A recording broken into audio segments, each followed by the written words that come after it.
ಸೂರ್ಯನಿಗೆ ನಮಸ್ಕಾರ ಮಾಡಲಿಕ್ಕೆ ಉಂಟು. ಅವನು 7ರವ ಸಪ್ತಮಿ ಅವನಿಗೆ ಭಾರಿ ವಿಶೇಷ. 12 ಎನ್ನುವುದು ಎಲ್ಲರೂ ಹೇಳ್ತಾರೆ, 12 ತಿಂಗಳಲ್ಲಿದ್ದಾನೆ, 12 ಆತ್ಮನಿದ್ದಾನೆ ಅಂತ. ವಿಶೇಷವಾಗಿ 7 ನಮಸ್ಕಾರಗಳ ಚಿಂತನೆ ಇದೆ ಎಂದು ತೋರಿಸಲಿಕ್ಕೆ 2 ಕಡೆಯ 7 ನಮಸ್ಕಾರದ ಚಿಂತನೆ ಕೊಟ್ಟಿದ್ದೇನೆ. ಒಂದು ಮತ್ಸ್ಯ ಪುರಾಣದ್ದು, ಮತ್ತೊಂದು ವಿಷ್ಣು ಪುರಾಣದ್ದು ಅಂತ. ಹಾಗಾಗಿ ಎಲ್ಲದಕ್ಕೂ ನಮಃ ಸೇರಿಸಿದ್ರೆ ಆಯಿತು. ನೀವು ಲೆಕ್ಕ ನಾನೇ ಬರೆದಿದ್ದೇನೆ.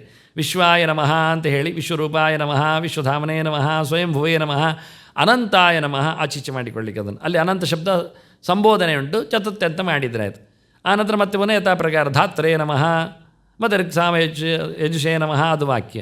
ಇದು ಆನಂತರ ಮುಂದಕ್ಕೆ ನಮೋ ವಿವಸ್ವತೆ ನಮಃ, ಬ್ರಹ್ಮಭಾಸ್ವತೆ ನಮಃ, ವಿಷ್ಣು ತೇಜಸೇ ನಮಃ, ಜಗದ್ಧಾತ್ರೇ ನಮಃ ಹೇಳಿಕೊಂಡು ಕರ್ಮ ಪ್ರಕಾರ ಶುಚೇ ನಮಃ, ಸವಿತ್ರೇ ನಮಃ, ಕರ್ಮಸಾಕ್ಷಿಣೇ ನಮಃ ಅಂತ ಎದ್ದು ನಿಂತು 7 ಸತಿ ನಮಸ್ಕಾರ ಮಾಡಲಿಕ್ಕೆ.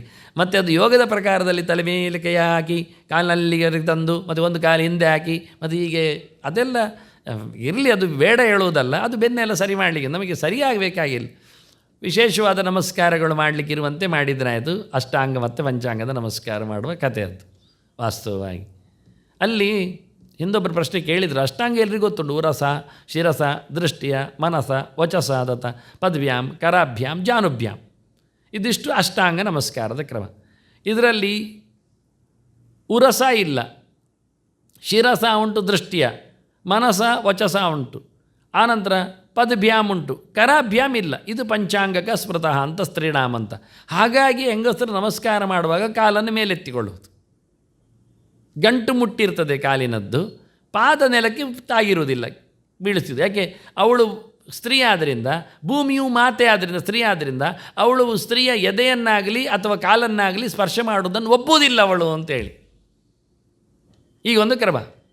ಇದು 2 ಪ್ರಣಾಮದ ಬಗ್ಗೆ ನಾನು ಮುದ್ರಾ ಸಮೀಕ್ಷೆಯಲ್ಲಿ ಬೇಕಾದಷ್ಟು ಪ್ರಮಾಣಗಳ ಚಿಂತನೆಗಳ ಚಿತ್ರಗಳನ್ನೆಲ್ಲ ಕೊಟ್ಟಿದ್ದೇನೆ. ಟೋಟಲಿ ಮುಂದಕ್ಕೆ ಸೂರ್ಯನ ಚಿಂತನೆ ಡೈರೆಕ್ಟಾಗಿ ನಮಸ್ಕಾರ ಮಾಡಲಿಕ್ಕೆ. ತದ್ವೈ ದೇವಸ್ಯ ಸವಿತು ವರೆಣ್ಯಂ ಭರ್ಗ ಉತ್ತಮಂ ಸದಾ ಧೀಮಹಿ ತೇ ರೂಪಂ ಧಿಯೋ ಯೋನಃ ಪ್ರಭಾತಿ.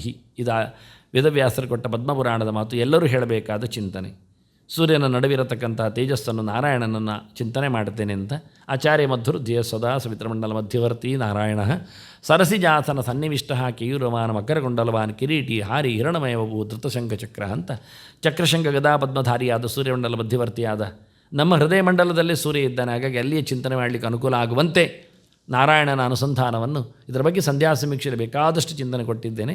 ಅಂತೂ ಯುಗಾದಿಯ ಎದುರಲ್ಲಿ ಚಿಂತನೆ ಮಾಡೋದರಲ್ಲಿ ಅರ್ಥ ಔಚಿತ್ಯ ಇದೆ. ನೆಕ್ಸ್ಟ್